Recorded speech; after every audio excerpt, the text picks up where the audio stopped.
दोस्तों, light is a form of energy which creates sensation in our visionary sense. मतलब प्रकाश एक ऐसे प्रकार की ऊर्जा होती है कि जो हमारी दृष्टि जो होती है उसके अंदर एक स्फुरन पैदा करती है जिसकी वजह से हम देख सकते हैं। मैं बीमल मेहता, आपका सूत्रधार, आज आपको स्टैंडर्ड 10 के चैप्टर नंबर 10 का कुछ एक हिस्सा समझाने जा रहा है। Let's begin.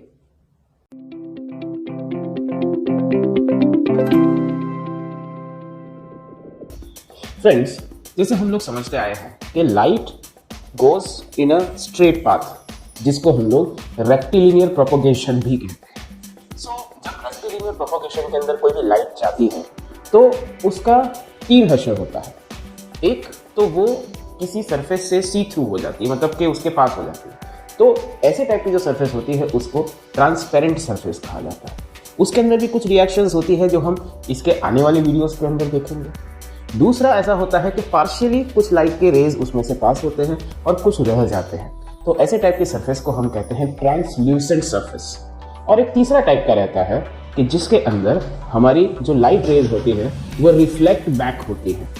रिफ्लेक्ट बैक होती है, दैट मीन्स कि वो सरफेस जो है वो ओपेक सरफेस है, मतलब कि जिसके अंदर से हम देख नहीं सकते। जैसे you can not see through me, so I am an opaque object, right. जब कभी भी कोई ओपेक ऑब्जेक्ट के ऊपर कोई भी लाइट रेज गिरती है तो उसकी वजह से उसके अंदर एक रिएक्शन होती है जिसके तहत लाइट जो होती है वो उस सरफेस से टकरा कर वापस बाउंस बैक करती है। The bouncing back of the light, that process is called, yes my friends, that process is called reflection, right. तो रिफ्लेक्शन का इसे क्या लेना देना, तो रिफ्लेक्शन की वजह से हमें काफी चीजें जो होती है वो दिखती है। अगर कोई चीज जैसे हवा है तो हवा के आर पार लाइट चली जाती तो हमको हवा नहीं दिखती है, राइट। बट हम जैसे ये बोर्ड है तो बोर्ड के ऊपर जो लाइट गिर रही है तो उसकी वजह से आपको दिखाई दे रहा है कि बोर्ड व्हाइट कलर का है। मैंने जो स्वेटर पहना हुआ है उसके ऊपर जो रेज गिर रही है उसकी वजह से आपको पता चल रहा है कि ये स्वेटर ग्रे कलर का है। बेसिकली एक रिफ्लेक्शन जो होता है उसके अंदर जनरली एक इंसिडेंट रे होता है जो उस चीज के ऊपर रे गिरता है और उसके बाद जब वो रिफ्लेक्ट होता है तब हम उसको देख सकते हैं, राइट। ऐसी सर्फेसिस के जो जैसे ग्लास है उसके पीछे हमने सिल्वर या एल्यूमिनियम के एक शाइनिंग कोटिंग लगाया हुआ है, तो उसकी वजह से उसके अंदर जो प्रोडक्ट क्रिएट होता है उसको कहा जाता है मिरर। अब मिरर अलग अलग टाइप के होते हैं, अलग अलग रिक्वायरमेंट के होते हैं, पर जनरली हम मिरर को दो हिस्से में डिवाइड कर सकते हैं। एक होता है प्लेन मिरर। प्लेन मिरर मतलब जो नॉर्मली हमारे घर में आईना होता है, एकदम स्ट्रेट सीधा, there is no difference in that. और एक दूसरा होता है जिसको बोला जाता है स्फेरिकल मिरर। स्फेरिकल मिरर के बारे में हम आने वाले वीडियोस में समझेंगे। आज हम लोग समझते हैं प्लेन मिरर के बारे में। अब प्लेन मिरर बेसिकली क्या होता है कि एक ग्लास सरफेस रहती है और उसके पीछे हमने सिल्वर कोटिंग लगाई हुई है। तो जनरली क्या होता है कि जब हम इस टाइप के मिरर के अंदर अपने आप को देखते हैं तो हमें अपना एक रिफ्लेक्शन दिखाई देता है। अब जो रिफ्लेक्शन दिखाई देता है उसकी भी कुछ कैरेक्टरिस्टिक्स है, लेकिन उसको समझने से पहले हम रिफ्लेक्शन के कुछ नियम समझ लेते हैं। सबसे पहली चीज जो आप यहाँ पर देख रहे हैं, मैंने यहाँ पर मेनली तीन जो है वो लाइंस बताई हुई है। यहाँ पर से ऑब्जेक्ट का रे जो है वो इस मिरर के ऊपर पड़ रहा है, तो ये जो रे है इसको इंसिडेंट रे कहा जाता है, राइट। अब जिस जगह पर वो पड़ रहा है वहां पर मैंने उस सरफेस से 90 डिग्री पर एक इमेजिनरी लाइन यहाँ पर रखी है। ये मतलब हर बात तो नहीं होता ना कि भाई हर जगह पर जहाँ पर रे गिरेगा वहां पर वो नॉर्मल बनेगा, ऐसा होगा तो भाई हर एक जो इंसान है या हर एक जो चीज़ है उसके ऊपर आपको नॉर्मल ऐसा दिखाई देगा। You don't want that to happen. ये एक इमेजिनरी लाइन है।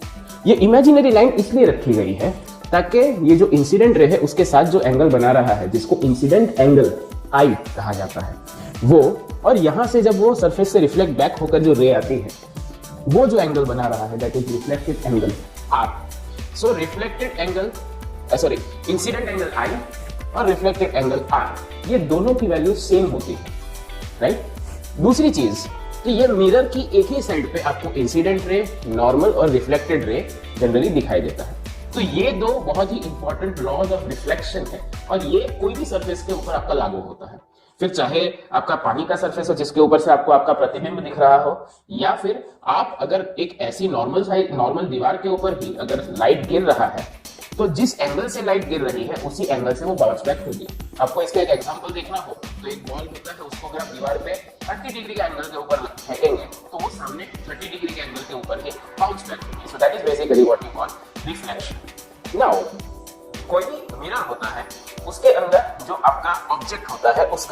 कहीं आपको इमेज मिलता है। प्लेन मिरर के अंदर ये अगर आपका मिरर है तो मिरर के पीछे की साइड ये आपको ऑब्जेक्ट दिखेगा, ऑब्जेक्ट इन द सेंस उसका इमेज दिखेगा। सो अब वो कितने डिस्टेंस पे दिखेगा, तो जितने डिस्टेंस पे मिरर से ऑब्जेक्ट होता है उतने ही डिस्टेंस पे यहाँ पर आपको इमेज दिखाई देता है। ठीक है, अगर हम इसको एक ग्राफ पेपर के रूप में इमेजिन करें तो जैसे ग्राफ पेपर में हम लोग जानते हैं कि जीरो से ये अगर सेंटर है तो जीरो से राइट हैंड साइड पर पॉजिटिव और लेफ्ट हैंड साइड पर नेगेटिव, राइट। उसी तरह जीरो से ऊपर y एक्सिस पे पॉजिटिव और नीचे नेगेटिव। सो अभी अगर हमें ये देखना है कि यहाँ से मेरा ऑब्जेक्ट डिस्टेंस है तो ये u है, right, this is an object distance. तो u जो होता है वो ज्यादातर मिरर्स के अंदर या लेंसेज के अंदर हमेशा नेगेटिव पाया जाता है, राइट। सो जब कभी भी आप u की वैल्यू लिखें तो वो उसमें आगे नेगेटिव का मार्क लिखना मत भूलिएगा। एंड जो v होता है वो डिपेंड करता है कि कौन से टाइप का आपका ऑब्जेक्ट है। मींस के अगर कुछ लेंसेज होते हैं जिसमें v की वैल्यू पॉजिटिव, मतलब कि इमेज जो होता है वो जीरो या जो आपका रेफरेंस पॉइंट है उससे राइट हैंड साइड पे हो सकता है, कई जगह पर लेफ्ट हैंड साइड पे पाया जाता है। वो केसेस हम लोग आने वाले वीडियोस के अंदर देखेंगे। सो अगर आपने अब तक ये चैनल सब्सक्राइब नहीं किया है तो उसको जरूर सब्सक्राइब कीजिए ताकि आपको आने वाले वीडियोस की नोटिफिकेशन मिलते रहे। मैं भी थोड़ा बहुत यूट्यूब के अंदर सीख रहा हूँ। So do like our videos and share it with others. Now one second, हम यहाँ पर एक फॉर्मूला समझते हैं जिसको मिरर फॉर्मूला कहते हैं। मिरर फॉर्मूला कहाँ से प्रूव होता है उसके ऊपर हम एक अलग से वीडियो बनाएंगे क्योंकि वो अपने आप में एक अलग थियरी है एंड काफी इंटरेस्टिंग थियरी है और जो आपको एग्जाम में कभी नहीं पूछी जाएगी, लेकिन उसका मैकेनिक्स अगर आप समझेंगे तो आपको काफी अच्छे से समझ आएगा। So this is 1/v, v मतलब image distance, plus 1/u that is the object distance is equal to 1/f। Now f means what, यहाँ पर f का मतलब होता है फोकस। दैट मींस ऐसी बिंदु जहां पर सारे लाइट के रेज जो है वो इकट्ठा होते हैं, राइट। मतलब कि यहाँ पर मैंने इंसिडेंट रे रखा तो वो इंसिडेंट रे रिफ्लेक्ट होकर कहां पर इकट्ठे हुए सारे के सारे, तो वो जो होता है वो पॉइंट जो होता है उसको फोकल पॉइंट कहते हैं, फोकल लेंथ या फोकस कहते हैं। तो वो भी प्लेन मिरर होता है। प्लेन मिरर के लिए जितना आपका ऑब्जेक्ट डिस्टेंस होता है उतना ही आपका इमेज डिस्टेंस होता है। सो v इक्वल्स टू u, और जैसे हमने समझा u तो नेगेटिव में होता है, राइट। सो यहाँ पर 1/v माइनस 1/, अच्छा माइनस क्यों, क्योंकि u नेगेटिव है तो माइनस का साइन इधर चला जाएगा। So 1/v minus 1/v is equal to 1/f।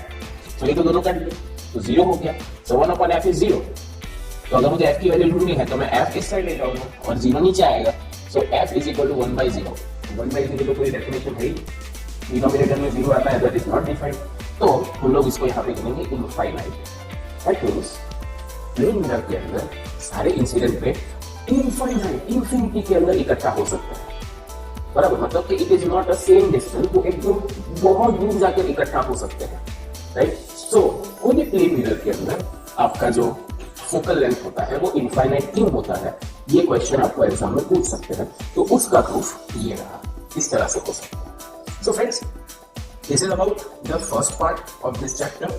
Do let us know कि आपको कैसा लगा। कोई जगह अगर आपको डाउट हो तो जरूर इसके नीचे रखें कमेंट सेक्शन के अंदर and let us know your feedback. हम लोग बहुत ही जल्द इसका सेकंड पार्ट लाएंगे जिसके अंदर हम लोग जो स्फेरिकल मिरर है उसकी जो कॉम्प्लेक्सिटीज है या उसका जो भी फिनोमेना है उसको हम समझने की कोशिश करते हैं। सो नेक्स्ट टाइम मिलें, तब तक के लिए कीप रॉकिंग।